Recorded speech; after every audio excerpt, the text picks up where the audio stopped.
Odette Cohen bat Mesodi, Monique Esther bat Odette, Josim bat Reda, Sandy Chaya bat Monique Esther, Liora bat Aziza, Liz Noémie bat Julie Frecha,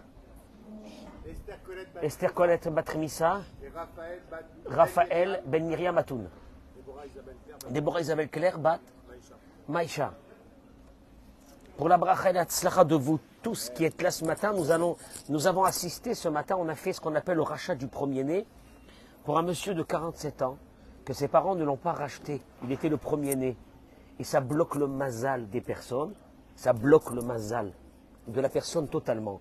Je le dis, vérifiez pour les premiers-nés, garçons, qui n'ont pas eu de grande sœur avant, que leur mère n'est pas ni une fille Cohen, ni une fille Lévi, que leur mère n'a pas fait de fausses couches et eux-mêmes ne sont pas nés, regardez combien je dis des choses, ne sont pas nés par césarienne. Ils ont une obligation de faire le Pidyon Aben, et c'est ce qu'on a fait ce matin. Baruch Hashem Adan, on lui souhaite une bracha et une atzlacha. Tu diras à maman qu'elle regarde ce cours, ce que j'ai expliqué au début de ce cours, ça va te changer ton mazal. Bezrat Hashem. Je vais vous dire une chose. Le thème de ce matin, d'abord, ce cours de Torah est pour nos Chayalim. J'attends que nos amis se connectent. Je voudrais dire une chose ce matin qui est fondamentale. Il n'y a pas plus beau, il n'y a pas plus beau dans la vie. Je précise les mots. Il n'y a pas plus beau dans la vie. Je vais dire plusieurs choses. Écoutez-moi bien.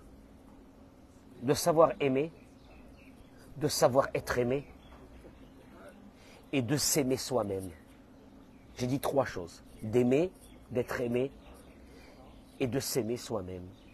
Ces trois fondamentaux vont faire d'une personne quelqu'un d'épanoui et d'équilibré. Je le précise, il y a beaucoup de personnes qui ne savent pas aimer. Il y a beaucoup de personnes qui ne savent pas être aimées. Il y a beaucoup de personnes qui ne s'aiment pas soi-même. Et je vais développer ça à travers une idée, une seule petite idée de la paracha de cette semaine. Ce matin, ce cours, il est... Alors, je précise, mes chers amis, que je ne serai pas là jusqu'à mardi prochain. Enfin, je rentre lundi, mais mardi prochain, on reprendra les cours. Pour la simple raison, c'est que ça fait plus de 2 ans et demi que je n'ai pas soufflé.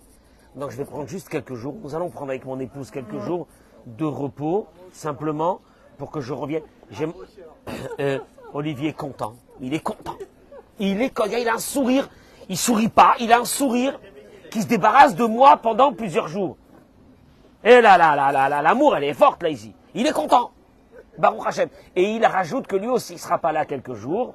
Donc, on se reverra, Bezrat Hashem, dans 10 jours, Olivier. Bezrat Hashem. Vous savez, il s'est passé une chose dramatique. Les bénis Israël ont apporté leurs dons pour la construction du sanctuaire où Dieu va reposer sa Shekhinah, son esprit, et qui va descendre, comme il dit le rabbi parle beaucoup de ça, qui va descendre. Avant, Dieu était dans les Elyonim, il était dans les mondes supérieurs, et d'un seul coup, il va descendre, Batartonim, il va être là avec nous, réellement, à travers ce Mishkan. Les bénis Israël sont arrivés, ils ont amené des dons, jusqu'à que Moïse a été obligé de leur dire, je vous en supplie, ça suffit, ça suffit. C'est beau ça, hein. Imagine-toi un rabbin de synagogue qui dit aux fidèles, ça suffit. Arrêtez d'amener des dons, il y en a marre. Combien de dons vous amenez? On n'en peut plus. D'ailleurs, la Torah elle nous dit Vayavo anashim ala nashim. Il y avait des bousculades. Les hommes et les femmes, ils arrivaient, ils amenaient les femmes, les hommes. C'est fabuleux. Et d'un seul coup, la Torah nous dit à la fin. Vehanesiim. Et les princes des tribus. D'ailleurs, quand je regarde le mot Nessiim, toujours en hébreu, quand il y a un I, il y a un Yud qui vient après. Et là, le Yud ne figure pas. En vérité, si tu lis sans les voyelles, c'est marqué Vehanasa'am. Il n'y a même pas le mot de Nessiim. On leur a enlevé un Yud. C'est que Dieu n'est pas content sur eux. Pourquoi il n'est pas content? Bah, regarde ce qu'ils ont amené. Je suis désolé. Ils ont apporté les pierres de Shoham et les pierres à sertir pour le éphod. Les gros diamants, les saphirs, les émeraudes, c'est eux qui ont amené ça. Et Dieu n'est pas content. Richard, ils amènent des milliards et Dieu n'est pas content. Rachi ramène. Il dit Rachi, Il rapporte les paroles de Rabbi Nathan dans le Midrash. Que Rabbi Nathan il dit que... Comment ça se fait que les princes sont venus à la fin pour apporter leurs pierres précieuses? Pourquoi ils ne sont pas venus au début? Ah bah, hein? Et alors? Bon ben alors, il dit le Midrash, la chose suivante. À Mohanissim, les princes ils ont dit, Itnadvut Sibour, que le public amène ce qu'ils peuvent amener, et ce qui manquera dans le budget, nous on le comble. Eh, c'est beau. C'est beau ou c'est pas beau? Eric, imagine-toi, on est dans un gala, il y a un qui se lève, il dit, moi je donne rien, ce qui manquera, je donne. Eh, Hervé, elle est belle. Et c'est la classe, Hervé, c'est la classe. Ça manque de classe. Sauf qu'il y a eu un problème. Le public a tout amené.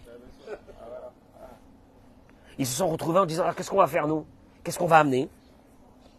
Ils ont amené les pierres précieuses. Bon. Ou les filles, il dit Rashi, et parce qu'ils avaient tardé à apporter leurs dons, ils ont tardé. Richard, ils n'ont pas tardé. Ils ont dit, ce qui manquera, on amènera. On viendra là. Hein? Non, la Torah te dit, ils ont tardé. Ils ont tardé. Qu'est-ce que ça veut dire tarder? Tarder, ça veut dire, Simon, ça veut dire, je te dis, écoute, on avait rendez-vous à 10h. T'es pas encore là, tu tardes. Ils ont tardé. C'est une lacune. C'est un manquement de politesse. Ils ont tardé. Manque de respect. Manque de savoir-vivre. Nersera ot mishemam. On leur a enlevé un youd de leur nom. On ne comprend pas qu'est-ce que ça veut dire enlever un youd de leur nom. Des Nessiim, on leur a enlevé le youd. Je vais vous dire juste une petite chose. Je vais être très rapide. Raphaël Shmulevitz a donné une idée que cette idée, moi, elle m'a marqué, ça fait des années. Écoutez-moi bien ce que je vous dis. Pour tous les hommes mariés, les femmes mariées, les parents qui ont des enfants et des adolescents, écoutez-moi ce cours de ce matin. Pour tous ceux qui ne savent pas qu'est-ce que ça veut dire être, ça veut dire aimer. Il y a des personnes qu'on leur dit, tu sais pas aimer. Tu sais pas aimer. Je me sens pas aimé. Tu ne m'aimes pas. Je t'aime pas. Comment je t'aime pas? Qu'est-ce que tu dis si je t'aime pas? Qu'est-ce que ça veut dire? Il dit une chose, le Raphaël Shmulevitz. Rashi ramène, il dit Raphaël Shmulevitz les paroles, parce qu'ils ont tardé à amener, Kelomar, mitachata ma'ate, shel cheshbon leshem shamayim, hayatamun shoresh shel atzlut. Dieu a dit, dans ce retardement, il y a une forme de atzlut. Comment on dit atzlut? De fainéantise, de paresse. Quelle paresse? Hervé, quelle paresse? Quelle paresse? Ils ont dit on va amener. Michoum, il dit comme ça. Il dit comme ça. Qui a au rêve et ne choshev keshbonot, les mots de Raphaël Shmulevitz, ils valent des milliards. Car celui qui aime, il ne calcule pas. Et la kofetz miyad, il saute tout de suite. Au moser nafsho, il donne son âme. Beterem yaspiku, hiurim le atrido. Avant que des pensées vont commencer à germer dans son cerveau. Je t'explique un truc. Tu veux savoir ce qu'il est en train de dire à Raphaël Shmulevitz? Tu es quelque part, je sais pas, à la synagogue ou quelque part. Tu vois quelqu'un frapper ton fils. Qu'est-ce que tu fais? Est-ce que tu dis, bon bah je vais réfléchir, qu'est-ce que je dois faire? Est-ce que je dois réagir ou pas réagir? Georges, est-ce que tu réfléchis? Tu vois quelqu'un agresser ton fils, qu'est-ce que tu fais? Tu lui sautes dessus. En vérité, tu n'aurais pas dû lui sauter dessus, tu aurais dû essayer de comprendre qu'est-ce qui s'est passé. Non, tu sautes. Pourquoi tu sautes? Simon, pourquoi tu sautes? Parce que quand il y a de l'amour, il n'y a pas de la réflexion. Il y a de la spontanéité. Quand il y a de l'amour, il n'y a pas je vais réfléchir. Il y a de la spontanéité. C'est ça, ce que Dieu réprimande à ses princes. Omnam, c'est vrai, il leur dit Dieu, vous aviez des comptes pour retarder votre don. Vous avez réfléchi. qu'il fallait qu'on retarde. Pourquoi? Pour voir s'il manque, et s'il manquera, on amènera. C'est pour ça qu'on est resté en arrière. Comment c'est possible que vous arrivez à des calculs, à des réflexions? Quand on aime, on ne réfléchit pas, on est spontané. La Gemara dit que Ahava, mais quelle était Ashura. L'amour détruit les bonnes manières. Quand il y a de l'amour, on détruit les bonnes manières. D'un seul coup, la personne, quand elle est amoureuse, une personne, quand il est amoureux, il n'est plus le même. Maïesh, qu'est-ce qu'il y a? Ah ben, il est amoureux. Et à quoi il y a des étoiles dans ses yeux? Ça veut dire quoi? Il ne réfléchit pas, il n'est plus le même, il a changé sa vie. Qu'est-ce qu'il y a? Qu'est-ce qu'il y a? Pourquoi? Eh bien, je vais te dire une chose. Quand tu aimes, la première indication que tu aimes, c'est que tu es spontané, tu veux faire vite, tu veux vite courir, tu veux vite faire. Si tu commences à réfléchir, c'est que tu n'es pas dans l'amour. Et Dieu dit, écoute-moi bien, moi, ton argent, ton or, j'en ai que faire. Moi, ce que j'ai besoin de toi, c'est quoi? C'est ton amour. Et s'il n'y a pas de l'amour, l'amour, tu réfléchis pas, tu fais, tu es comme un fou, parce que tu aimes. Tes enfants, un de tes enfants, il te demande quelque chose, qu'est-ce que tu fais, Eric, qu'est-ce que tu fais? Qu'est-ce que tu fais? Tu réfléchis? Mais t'es fou si tu réfléchis. Un de tes enfants, il t'appelle, papa, j'ai besoin de toi tout de suite, je me trouve, je sais pas dans quel endroit, qu'est-ce que tu fais? Tu prends tes clés de la bagnole, tu me dis, j'ai pas de temps, je m'en vais. Qu'est-ce qu'il y a? Où tu vas? Où tu vas? Il m'attend, mon fils, là. Mais que dit, t'attends ton fils. Alors, eh ben, il a qu'à rester là-bas un peu. Mais non, mais vous comprenez pas? Ah bon? Eh ben, la Torah te dit, écoute-moi bien. Écoute-moi bien. Il y a des indications qui nous montrent quand il y a de l'amour ou il n'y a pas d'amour. Et moi, je voudrais parler ce matin d'une chose qui me tient à cœur, mazé qui me tient à cœur. Moi, je répète. Dommage que moi, il y a 30 ans, il y a 35 ans, je n'ai pas écouté des cours comme ça pour m'expliquer, pour nous expliquer à nous qu'est-ce que ça voulait dire aimer et être aimé. Dommage. Il dit ici le Rav Igal Cohen. Vous connaissez le Rav Igal Cohen? Je le kiffe. Il dit le Rav Igal Cohen. Hein?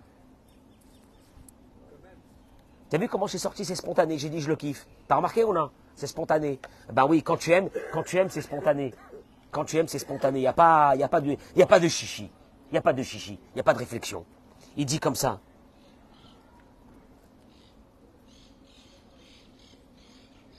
Le véritable amour dans la Torah, ça va être dur à comprendre ça, mais je vous en supplie. Le véritable amour, c'est un amour qui ne dépend de rien. C'est horrible quand on dit ces mots, parce que pour nous, tous les amours qu'on a dépendent de quelque chose. J'aime un copain. Pourquoi tu l'aimes ce copain? Non, je l'aime. Pourquoi tu l'aimes? Ben parce que je fais des affaires avec lui de temps en temps. Il m'amène des plans, il m'amène des trucs, il m'amène des... Oui ou non? Oui ou non? C'est terrible, c'est terrible. On vit dans un monde où on aime des personnes, Hervé, parce qu'ils nous donnent des choses. Sauf que le Talmud te dit, ton Pirkei Avot, Kol Ahava, Shitluya Badavar, tout amour qui dépend de quelque chose, cette chose va disparaître un jour et l'amour disparaîtra avec. Et l'amour qui ne dépend de rien sera un amour éternel. Et là, d'un seul coup, tu te réveilles un bon matin en 2024, tu dis, est-ce que réellement j'aime quelqu'un? Est-ce que vraiment j'aime quelqu'un pour rien?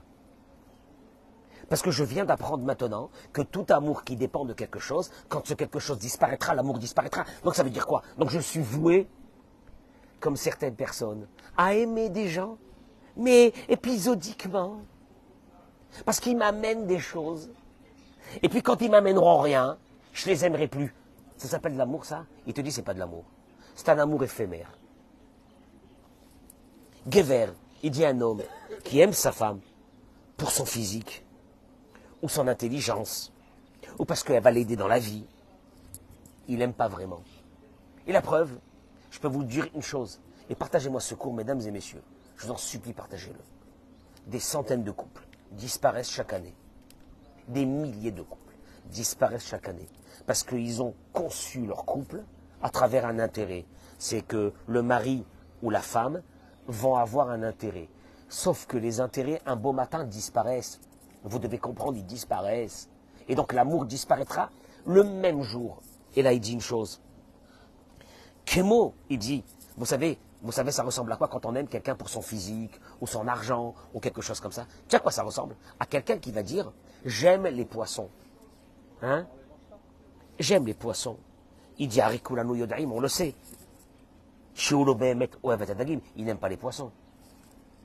Parce que s'il les aimait, il les aurait laissés dans l'océan. Il les aurait laissés dans le fleuve. Hein? Il leur aurait donné du manger, donc comme je te donne le manger au château les matins, il aurait donné à manger aux poissons. Mais quand il dit j'aime le poisson, c'est quoi? Quelqu'un qui dit ah j'adore les poissons. C'est quoi j'adore les poissons? Il n'aime pas les poissons. Il s'aime à lui-même à travers la consommation de ce poisson. Mais il n'aime pas le poisson parce que s'il aimait le poisson, qu'est-ce qu'il aurait dit? J'ouvre un nouveau groupe dans le monde, la préservation des poissons dans l'océan. Ah ben ça oui, ça veut dire que tu aimes. Oui ou non? Mais quand quelqu'un te dit, quand il rentre dans le restaurant, il te dit j'adore les poissons. C'est quoi ça? Il adore les manger, il s'aime à lui-même. Ainsi, il dit le Rav, Gever Sheoev, un homme, un jeune homme qui se marie avec une fille, parce qu'il kiffe son physique. On s'est kiffé. Je dis à un homme, tu t'es kiffé? Tu t'es kiffé? Tu t'es kiffé de quoi? Non, il me dit son physique. Elle me plaisait, son intelligence. Elle était FIFA. Elle était comme ça. Elle était intelligente. Elle gagnait bien sa vie. J'étais épaté par elle. Elle est où? Hein? Non mais une seconde, il te... Non, pas celle-là. C'est pas celle-là qu'il faut que tu cherches, Dan. C'est pas celle-là. Qu'est-ce qui se passe? Au moment où c'est que la beauté, on s'habituera. On s'habituera. Il n'y a rien à faire. Il n'y a rien à faire. Écoutez-moi bien. Tu peux vivre avec la personne la plus belle au monde. Un beau matin, tu ne regardes plus son physique et tu vas commencer à regarder une autre. Il n'y a rien à faire. Tu sais pourquoi? Parce que la consommation a une limite. Elle a une limite. Que quand on termine de consommer, tu peux consommer du caviar, du beluga. C'est assourd, hein? C'est pas caché. Tu peux consommer du beluga. C'est ça, Simon, c'est le beluga? Avec un petit vin. Un petit vin. Non, un Dom Pérignon. Un Dom Pérignon 1966. Une année exceptionnelle. Un millésime. Un Pérignon. Un Dompé 97. Maintenant, écoute-moi bien, Simon, un Dompé 97, tu vas tous les jours, à un moment donné, tu vas dire j'en ai marre. Il n'y a rien à faire, c'est comme ça. Maintenant, je dis ça aux filles qui ont un très beau physique. Ne jouez pas sur ce physique. Vers les garçons, je vais vous dire pourquoi. Parce que si c'est ce que vous allez montrer aux garçons, un beau matin, le garçon ne vous verra plus. Et toi, tu resteras en choc en te disant comment. Tout le monde dit sur moi que je suis une belle femme, et d'un seul coup, mon mari ne me regarde plus. Il y a un réel problème. Ainsi, il dit le Rav. Isha, une femme, qui aime son mari, elle a kiffé ce garçon. Pourquoi? Beau, grand. Quoi encore? Qu'est-ce qu'on peut rajouter? Il est arrivé avec une Maserati. Il m'a amené dans les meilleurs restaurants, il m'a fait kiffer. Écoute-moi bien.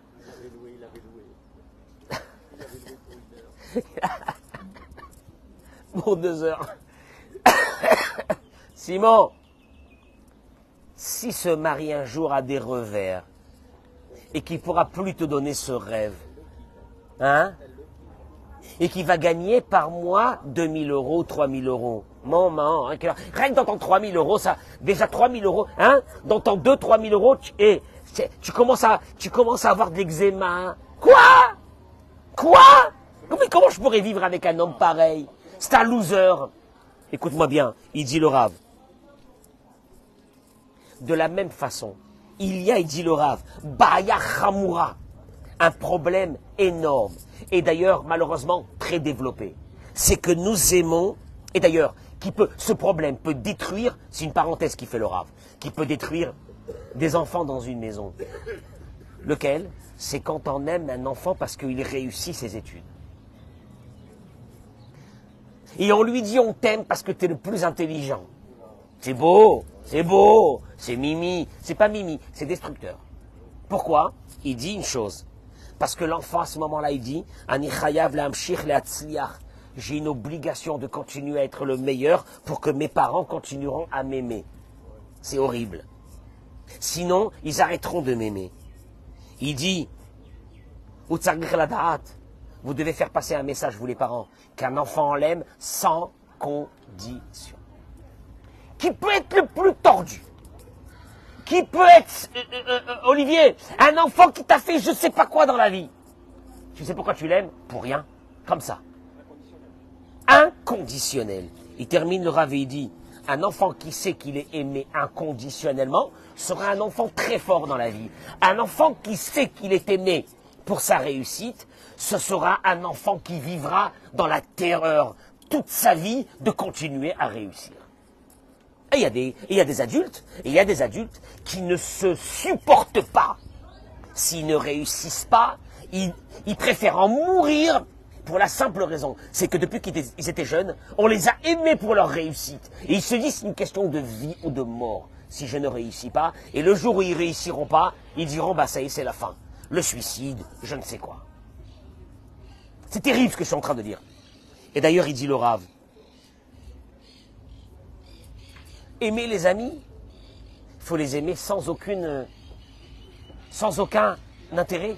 Il ne faut pas que tu aimes tes amis parce que tes amis t'accueillent le matin au bureau avec un super sourire et avec un truc. Tu dois aimer les personnes pour rien. Et là, il y a des gens qui vont me regarder, qui vont dire, mais ça veut dire quoi aimer quelqu'un pour rien? Ils ne sont pas capables de comprendre qu'on peut aimer quelqu'un pour rien. Comme ça. Maintenant, ces amours qui sont pour rien sont des amours éternels. Alors que les amours qui dépendent de quelque chose, c'est dramatique. Il y a des personnes que chaque année, ils ont des dizaines d'amis qui passent, et tu les vois, ils sont amoureux de ces amis. Et les amis disent... Et ces amis disparaissent. Et pour eux, la vie, elle est éphémère. Ils n'ont pas 2, 3 amis pour la vie. Tu sais quand est-ce qu'on peut avoir des amis pour la vie? C'est quand on les aime comme ça. Mais si tu aimes quelqu'un par intérêt, ça sera des amitiés qui seront passagères. Jamais tu arriveras à avoir un ami. Et ces gens-là, ils ont plein d'amis. Mais vous allez constater une chose. Ils ont plein d'amis actuellement. Et ils ont eu plein d'amis avant. Et ces amis d'avant ne veulent même plus le regarder. C'est pas de l'amitié, ça. C'est pas de l'amitié. C'est de vivre dans un monde éphémère. Éphémère. Il n'y a rien d'éternel. Il dit le Rav, Gama hava klape atzmenu. Même l'amour qui dépend. Et là, c'est énorme. Sam, l'amour qu'on a sur nous-mêmes, elle ne doit pas dépendre de quelque chose. Souvent, on s'aime. Tu sais quand est-ce qu'on s'aime? Quand on réussit. Et quand on ne réussit pas, qu'est-ce qui se passe? Hein? On s'aime plus. On s'aime plus. On se critique à soi-même. On n'a même plus envie de se regarder. On est déçu de nous-mêmes. Tu sais pourquoi tu es déçu de toi-même? Parce que tu as dépendu. Tu as fait dépendre l'amour que tu avais de toi-même. À travers quoi? Quelle idée? Que tu réussissais.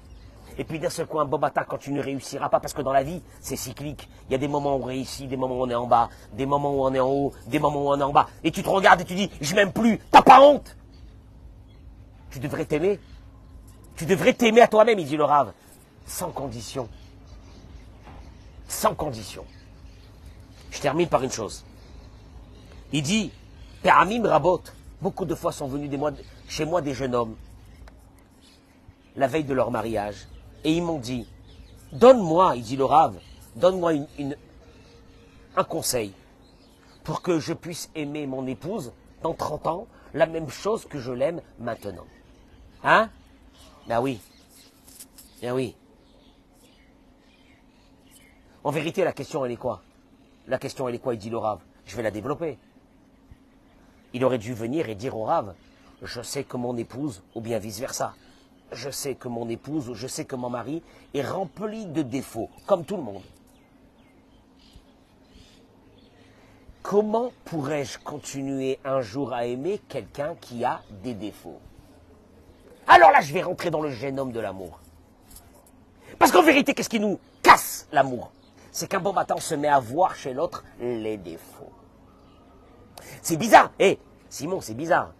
Chez nos enfants, on ne voit pas les défauts. Hein, Eric? Chez nos enfants, on ne voit pas les défauts. Oh là, Ziziali, c'est le meilleur. Comment c'est le meilleur? C'est une tête à claque. C'est le meilleur. Hein, c'est une tête à claque. C'est un ramor. Et on l'aime. Ah bah, je vais te dire un truc. Tu as envie de devenir fou quand tu parles de ça. Tu sais pourquoi? Parce que tous les divorces vont venir à cause de ça. Et il dit une chose. Premièrement, il dit, je vous donne une indication. Les chaber. Il dit, je vous en supplie, les chaber. Ava emitit, le vrai, véritable amour, il dit d'abord la première chose. Première indication. Pour aimer quelqu'un tout le temps, c'est de connecter ce quelqu'un à Dieu. Il va expliquer ça, je vous le dis en 2 mots. Hervé, si tu as une capacité que tu développes en toi, que quand tu regardes l'autre, tu regardes quoi? Pas l'autre. Tu regardes l'âme de l'autre. Cette âme, c'est une partie divine. Toutes les parties divines sont connectées. Tu m'entends, oui ou non? Tu m'entends, oui ou non? En vérité, c'est une connexion des âmes. Tu sais pourquoi nos âmes se connectent? Parce qu'en vérité, on fait partie d'une seule âme, d'une seule entité, qui s'appelle l'âme juive. C'est-à-dire, quand je te regarde, je ne veux pas que je te regarde à toi. Je regarde ton âme. Ton âme, tu sais c'est quoi ton âme? Ton âme, je l'aime. Tu sais pourquoi je l'aime? Parce que ton âme, elle fait partie de mon âme. Parce que toutes les âmes ensemble. Et c'est ce qui s'est passé quand les bénis Israël se sont trouvés sur le mont Sinaï, en bas. Keish Echad. Tu crois que la Torah, elle a dit des bêtises? Comme un seul homme. Belev Echad. Un seul cœur. En vérité, le peuple juif, il est composé. Alors, non, tu regardes ta femme. Ne regarde pas ta femme, regarde son âme. Son âme, c'est une étincelle divine qui est connectée avec... Elle fait partie de ton étincelle divine. Puisque toutes les étincelles divines sont connectées entre elles. Et il termine, le Rav, et il dit que, en vérité, Simon, si je pense que ton âme est connectée avec ton âme et que mon âme et ton âme, en vérité, c'est des parties, des petites parties qu'on colle. Eric, ton âme, mon âme, c'est des parties qu'on colle. Donc en vérité, ton âme, c'est mon âme aussi. Ah. Ça, c'est la réalité, ce que je vous dis. D'ailleurs, quand on voit nos enfants, qu'est-ce qu'on dit à nos enfants? Nos enfants, quand on les voit, c'est une partie de nous, c'est une partie de notre âme. Ou non? Donc on ne peut que les aimer. Et en vérité, la vraie question, elle est là.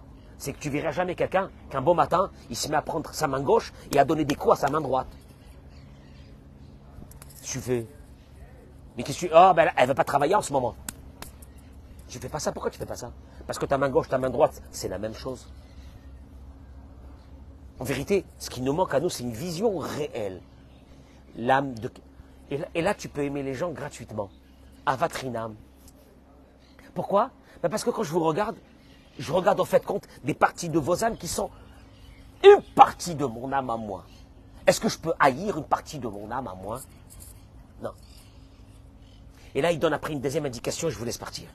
Il dit comme ça. Tu vas arriver à aimer quelqu'un tout le temps? Itbonenut al tzdadim achiyuviyim sheyesh beben ou bebat zoug. Développer la faculté de voir les qualités qu'il y a chez l'autre. Développer la vision de voir chez l'autre ses qualités. Il dit par exemple, un homme qui s'est marié avec une femme et que,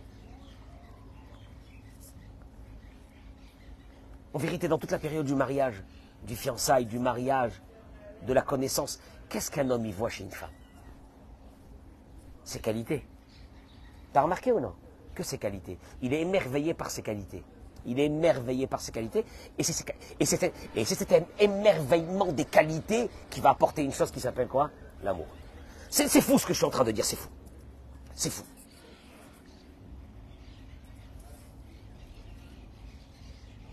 Il dit une chose. Soda ahava matril ba'enaim shelanu. Le secret de l'amour se trouve dans nos yeux. Si dans tes yeux tu regardes... Tu sais quoi, Simon? Moi je regarde les gens. Je vous regarde. Moi je regarde... Je connais un peu vos défauts. Je ne regarde pas vos défauts. Je m'en fiche de vos défauts. Je vous aime pourquoi? Parce que je regarde vos qualités. Mince. Je regarde vos qualités. J'ai développé une chose qui s'appelle... Non, il y en a marre. Parce que si tu regardes les défauts de l'autre, tu aimeras personne. Tu seras seul toute ta vie. Je regarde les qualités. J'ai appris à dire, moi il y a des défauts. Oh, il a des défauts. J'ai des défauts. Ferme ta bouche d'abord. J'ai des défauts. Hervé, il a des défauts. Mais t'as des défauts? Non! Mais comme il a des défauts, t'as des défauts! Alors t'es voué à quoi? Rester seul? Un ermite? Non. Alors comment tu vas faire? Tu vas commencer à regarder les qualités de l'autre. Moi je peux vous dire une chose. Si un homme est émerveillé de la femme qui est là devant lui, elle lui a donné des enfants. Elle lui a donné des enfants, Sam. Dis à un homme de mettre un enfant dans son ventre, il te dira je meurs. Je meurs, je ne mettrai pas un enfant dans le monde. Tu ne vas pas pourquoi je travaille moi toute la journée. On te dit tu vas avoir un ventre qui va gonfler comme ça, il y a un bébé qui va... Ah, la hister. Ah, chémichement. Et ton corps va se déformer. Ah, bah pas dans le rêve. Et alors l'accouchement, tu vas voir ce qui va se passer. Alors là, tu vas voir la douleur. T'as pensé à ça, ça y est. T'as pensé ça quand une femme t'a amené des enfants? T'as regardé les qualités? Oui, c'est vrai qu'après l'accouchement, elle était un peu grosse. Espèce de pourriture, va. T'as regardé ce qu'elle t'a amené? T'as regardé ce qu'elle t'a amené, espèce de pourriture? Parce que toi, tu regardes ce qui va pas, mais ce qui va. Tu rentres dans une maison, il y a une femme. Elle t'a fait une table de Shabbat. Tu regardes ça? Est-ce que tu regardes la maison d'un célibataire? Pour comprendre c'est quoi une maison où il y a une femme? Tu rentres chez toi, tu trouves tes habits qui sont prêts, machin. Ta maison, elle est bien. Tu regardes ça? Et je dirais à une femme aussi la même chose. Tu n'as pas honte. Tu es tout en train de regarder les défauts de ton mari. Tu ne peux pas regarder un peu les qualités. Quelles qualités? Tu sais qu'est-ce que ça veut dire quand il y a un homme à la maison? Le bricolage, le machin, les courses, le ci. Tu as sur qui compter. Tu es tranquille, la parnassa, le machin. Oui ou non? Oui. Est-ce qu'une fois il a été félicité? Est-ce que tu regardes ça? Je vais te dire un truc. Tu sais quand est-ce que tu as arrêté d'aimer? C'est quand à la place de regarder les qualités, tu t'es mis à regarder les défauts. Là, je peux te dire une chose, tout de suite, à ce moment où on commence à regarder les défauts, je peux vous dire une chose, le couple est en train de se terminer. Quand un homme est marié pendant 30 ans, 35 ans, 40 ans, je parle de moi, je connais les défauts et les qualités de mon épouse. Mais si j'étais là en train de faire sortir les défauts de mon épouse et elle en train de faire sortir mes défauts à moi, on avait terminé, ça fait très longtemps. Mais je regarde les qualités. Et d'ailleurs, vous avez remarqué, chez un enfant, nos enfants, on ne supporte pas que quelqu'un vienne nous dire les défauts de... Oh là là! Si quelqu'un vient me dire les défauts de mes enfants, et à partir de ce moment, j'ai même plus envie de lui parler. C'est vrai ou non? C'est vrai ou non? Pourtant, pourtant, Hervé, il est en train de me dire des réalités. Enfin, je devrais les accepter, quoi. Enfin bon, tu n'aimes pas la vérité? Non, je supporte pas qu'on vienne me parler sur mes enfants. Je veux regarder que les qualités de mes enfants, parce que c'est ça l'amour que j'ai envers mes enfants. Ah ben mon pote, t'as pas compris c'est quoi dans un couple. Alors, je vais terminer par une chose. Aimez-vous sans condition. Parce que vous avez en vous, l'Esprit de Dieu. Parce que vous avez en vous une étincelle divine. Parce que vous avez en vous des qualités. Ouais, vous avez en vous des qualités. Arrêtez de ressasser dans votre tête ce que les personnes vous ont dit un jour, que vous n'avez pas de qualité, que vous étiez des nuls. Vous étiez des nuls. Arrêtez. Commencez à vous aimer sans condition. Sans condition, je m'aime. Je m'aime parce que je sais que je suis venu dans ce monde et que j'ai un tafkid, j'ai un but à accomplir dans ce monde que personne ne pourra accomplir. Je suis unique dans ce monde. Oui. Et puis commencez à aimer les autres parce que l'autre porte en lui l'étincelle divine. Tu regardes ta femme, ne regarde pas une servante, ne regarde pas une moins que rien, t'as pas honte. Tu sais pas qu'elle a en elle un morceau de cette étincelle divine qui fait partie de ton étincelle divine et qui fait partie des étincelles divines de tout le peuple d'Israël. Tu n'as pas honte. Troisièmement, regardez les qualités.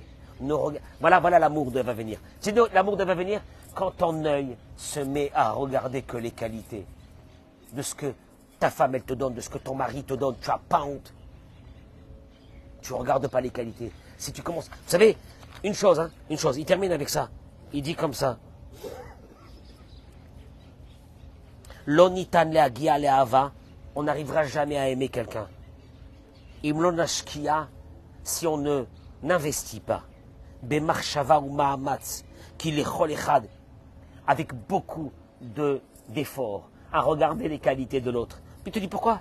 Parce que qui les cholechad vechad et shachulshot aishiot shelo, parce que chacun a ses faiblesses.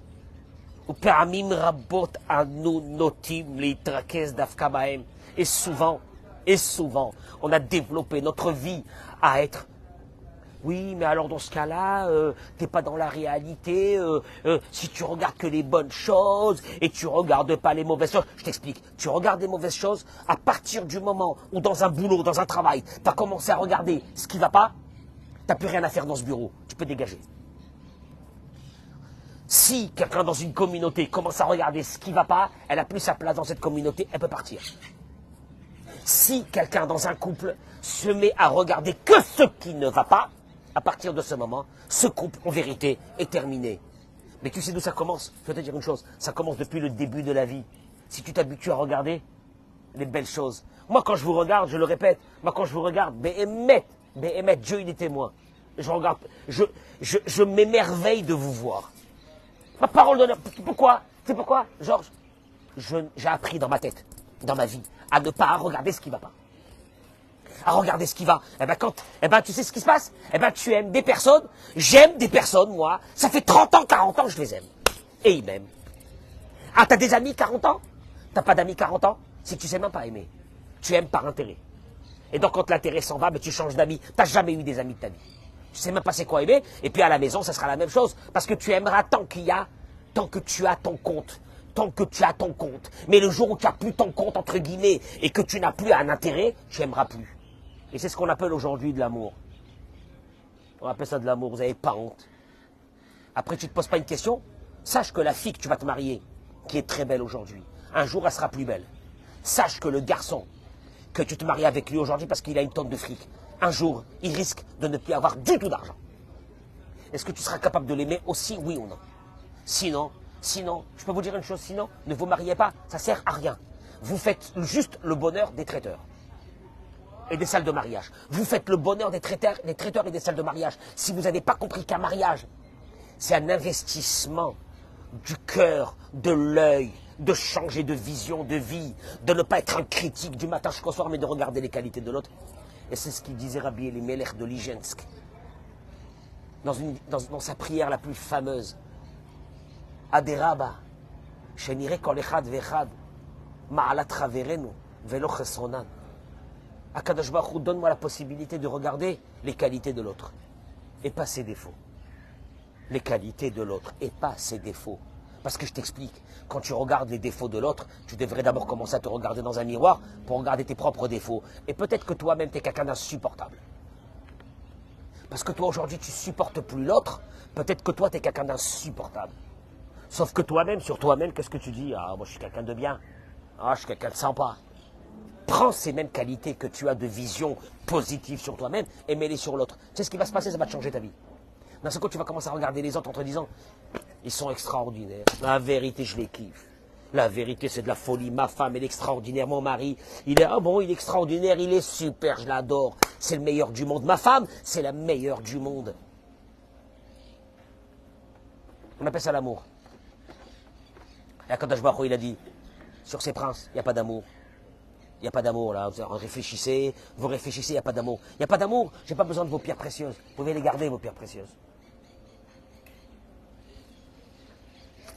Savoir aimer.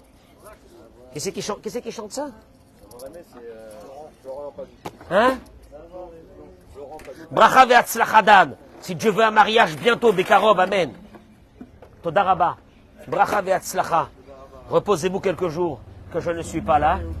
Ça fait le bonheur aussi des avocats. Oh là là, les avocats. Alors ne m'en parle même pas des avocats. Ne m'en parle. Oui, mais les avocats, mais leur parnassa des avocats, c'est ces personnes qui ne savent pas aimer. Et en plus, ils attisent le feu au lieu d'essayer d'arranger les choses. Ah ben non, mais bien sûr. Ils démentent les coups. Bracha ve'atzlacha, partagez ce cours, je vous en supplie. Toda